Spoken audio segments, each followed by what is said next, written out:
Is Kyle Shanahan on the verge of losing the locker room? I'm not saying has he lost it. It's week 3. It's week 4. But the fact that he wanted to replace Jimmy Garoppolo, and that was such an unpopular decision in the locker room. All the leaks that came out of the locker room week 2 after Garoppolo became the starter again, and Jimmy Garoppolo getting caught on camera week 3 saying your plays suck, man, after an incomplete pass on 3rd down. I mean, that's just ridiculous. So do you think with another loss or two, Kyle Shanahan could lose this locker room? Come on, man. We don't know exactly if he said that. I like entertaining. What'd you think? What'd you think he said? Honestly, it didn't look like it. It's true. We don't know for sure. We don't know for sure. Yeah, there's like a 98% chance he said that. Here, but yeah, it's true. That's true. That's true. I kind of hope he did say that. That would put a nice little spice into this.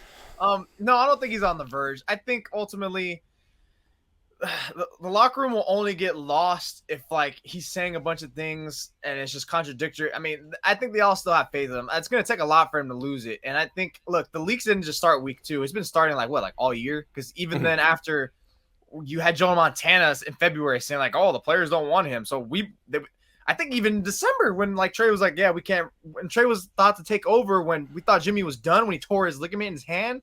Right.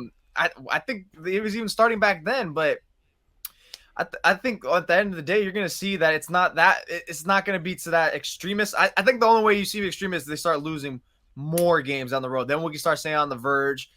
I still think he's got a good strangle on it because, you know, the way the players still echo kind of what he does versus like getting a little sideways or contradicting what he does. I think they still have his back no matter what there. It's kind of hard for me to see it's going to get broken. And I know I think if anything, it'll be the Jimmy thing that's spicy, which I don't blame at all because Jimmy's like, look, man, you're trying to replace me and all this and that, and I appreciate you throwing me a bone here and keeping me back, but like now he has more backbone if you're Garoppolo because you know you're not going to be here next year or most likely not going to be here next year. So why would you have to maintain like a tight-lipped voice? Now you can actually try to be a little more vocal. That's the same thing as last week. Remember, I have more freedom. Why didn't we do that before? So it's like, whoa, okay, Jimmy, where's this coming from? Look, I mean, it's tough to say he's on the verge of losing the locker room because the defense plays so hard and is so good. But are they playing for him or are they playing for themselves? Are they playing for D'Amico? I mean, the offense is really underperforming. They're 28th in points and 23rd in yards with all those playmakers. All of them? Really? And they were saying that they had the best quarterback room in the league. Remember they said that? And they're 28th in points. That to me, like they're underperforming, and you see, like it seems like there's a feud between the quarterback and the coach. It seems like it. I mean, Jimmy Garoppolo at press conferences is undermining the coach, contradicting the coach on the field, appearing to say things like your plays suck, man. I mean, that's not good. And to me, like Jimmy is such a leader on this team. No matter how bad he plays, people love him. And if he's going to be like openly challenging Kyle on the field, in the press conferences, behind closed doors, how many other players on the offense will too? And what does that mean for this team? Again, if they beat the Rams, all this goes away. But if they don't, man, I mean, whoa. I don't know. It just seems like year 6, this offense is really not, it's really underperforming. And I think maybe at some point people might start to look at the common denominator. Should we start calling Kyle that? The common denominator? That's him. As always, was it the quarterback? Is it this? Is it? It's him, dude. Like, it's like Trey's not ready to have a team with this kind of a defense. Is Kyle ready to have a team with this kind of a defense? I mean, how many championship defense is he going to squander because his offense isn't good enough? Because right now it's not even close to being good enough, even though it has plenty of talent. Whose fault is it? Jimmy's? You can't blame Jimmy now. No. How do you blame Jimmy now? He's the backup. Yeah. Can't blame him no matter what. And as easy it is, because, like, look, there's always going to be the standard in terms of scrutiny and pressure and, like, all sorts of blame for a quarterback because it comes with the territory, no matter whether you're backup or starter, regardless. But, again, it shouldn't go over the top as much. I mean, he did kind of make his bet because he left a lot on the table and blah, blah, blah.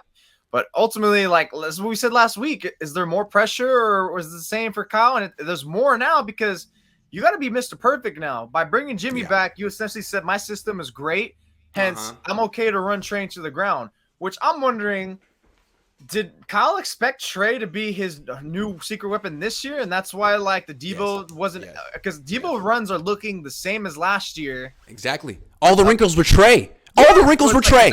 Was that supposed to be your weapon, running the football? But, I mean – That's where I get out of. That's where I become perplexed. Like it's like you really want your quarterback running like that. Your guy, okay, he's inaccurate, But so is Jimmy. You mean you're not gonna let this guy just throw it and lay it out there or try it? I mean, come on.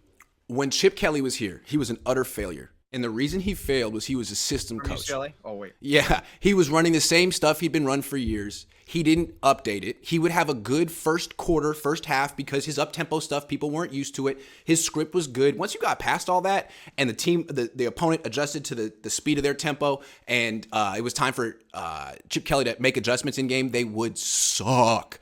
And they lost all the games. Kyle's looking like that right now. Like good script, good first half, decent first half, and then it all falls apart in the second half. And it looks like his system is exactly the same as last year.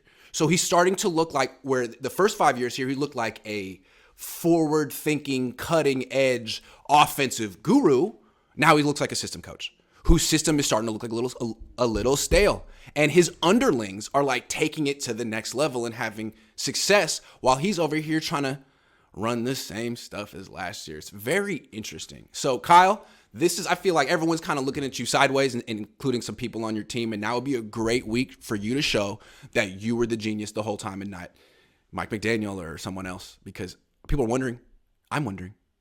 Jose might be wondering, but I'm not putting words in his mouth. I think he's wondering. Look at that face. Jimmy lip read me. Ride me. Ride me. Read my mind. Whew! That went off the rails for a second.